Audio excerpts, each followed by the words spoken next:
When you think about Colorado's rich history, our state's heritage is steeped in sweat and built on the backs of those who believe they were bound for glory. And on this Labor Day, photojournalist Major King takes us to Montrose County in southwestern Colorado, where that hard work and ingenuity are still very much on display. It was very rugged. It's still rugged. In the arid desert of a land time doesn't command. Gold was being found in that area, and it was kind of like the last outpost. Something to work hard for. It was gold they were mining for. They were all going to be rich. The bulk of the gold that came out of there was what's called flour gold. They had a river, they had water. By building a wooden flume, water from the San Miguel River could be funneled to blast the gold from stone found on higher ground downriver. It's an interesting grade on the flume, how it goes downhill and gets water to that point. The purpose of the flume was to control the speed of that water as it moved downstream.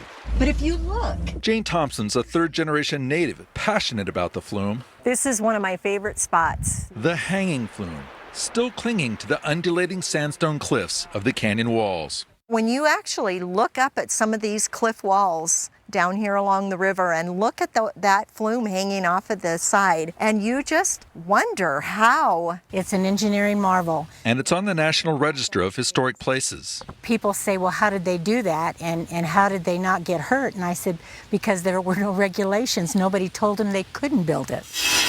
Built with the muscle, the sweat, and the determination of people like Prussian immigrant John Christian. Boy, wouldn't it be fun to sit down on a rock and visit with him for a while. The flume literally hangs from wrought iron rods put in holes somehow drilled into the sandstone to create triangular brackets on which it rests. It's remarkable. Ron Anthony helped restore a section of the flume using grants and donations 6 years ago. It only took them 3 years to build the entire hanging flume. That's the ditches, that's the work on the face of the cliff. It's incredible when you think that they could achieve that in that short amount of time. Hauling ponderosa pine from 20 miles away, exactly how 25 men actually built the 10-mile flume remains somewhat of a mystery. It only drops about 9 feet per mile. But how did they do that from a surveying standpoint back in 1889? What we do know is the flume operated for just 3 short years before being abandoned. A failed business venture. This is where the flume ended. But for a new generation of wannabe gold seekers, the canyon speaks volumes. I love to bring my grandkids down here and tell them, you may think you're tough.